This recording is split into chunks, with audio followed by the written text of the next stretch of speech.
Et comme chaque jour à cette heure-ci, à 7h10, nous allons franchir la frontière et partir cette fois-ci à Bruxelles, rejoindre Valérie Lerouge. Pourquoi ? Eh bien, tout simplement parce que ça concerne de nombreuses villes en Belgique. Une association, figurez-vous, propose une solution pour arranger les propriétaires et les demandeurs de logements. Bonjour Valérie, c'est quoi cette affaire ?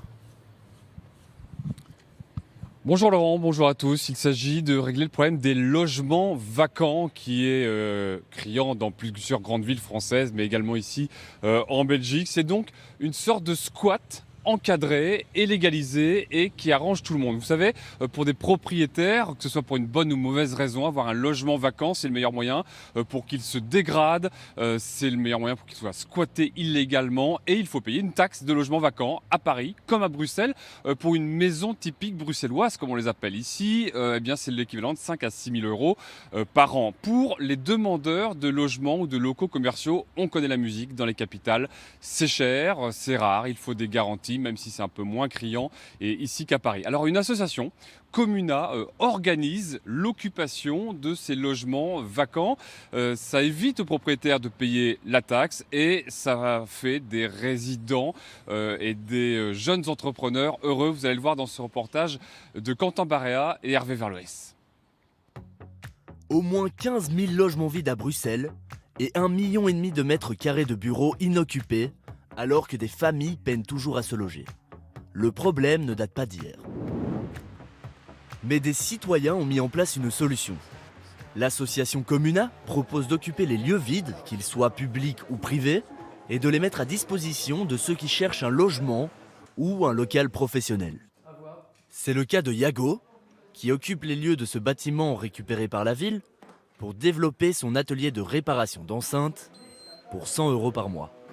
Économiquement, c'est beaucoup plus facile que de louer un atelier conventionnel pour nous, puisqu'on ne paye que les charges et on essaye d'aider aux activités que Comuna organise. Et d'un autre côté, ça nous permet d'être dans un réseau de gens créatifs ou d'événements qui peuvent nous aider à promouvoir nos activités.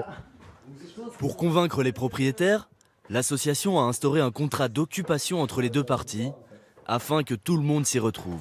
En fait, c'est faire comprendre au propriétaire qu'il a tout intérêt à faire occuper son bâtiment dans la période où c'est vide.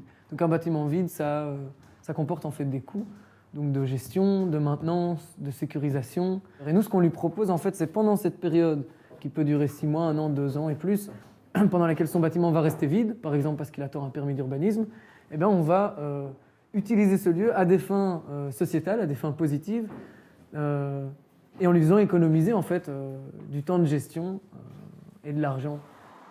Dans ces anciens bureaux administratifs, 5 chambres ont pu être mises à disposition et les occupants se partagent le séjour et la salle de bain pour un total de 600 euros versés à l'association.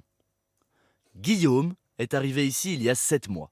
Donc le fait de vivre ici avec des familles et en communauté, c'est quelque chose que moi je recherchais parce que je trouve que c'est très nourrissant de pouvoir être au jour le jour avec des âges différents, puis des personnes différentes et donc je trouve ça très nourrissant et très intéressant. Comuna gère aujourd'hui 5 bâtiments dans Bruxelles et espère bien convaincre d'autres propriétaires de rallier le projet. Bon, on est d'accord, c'est une bonne idée qui pourrait nous inspirer, nous autres, en France. Mais dites-moi Valérie, ça implique quand même de vivre en communauté.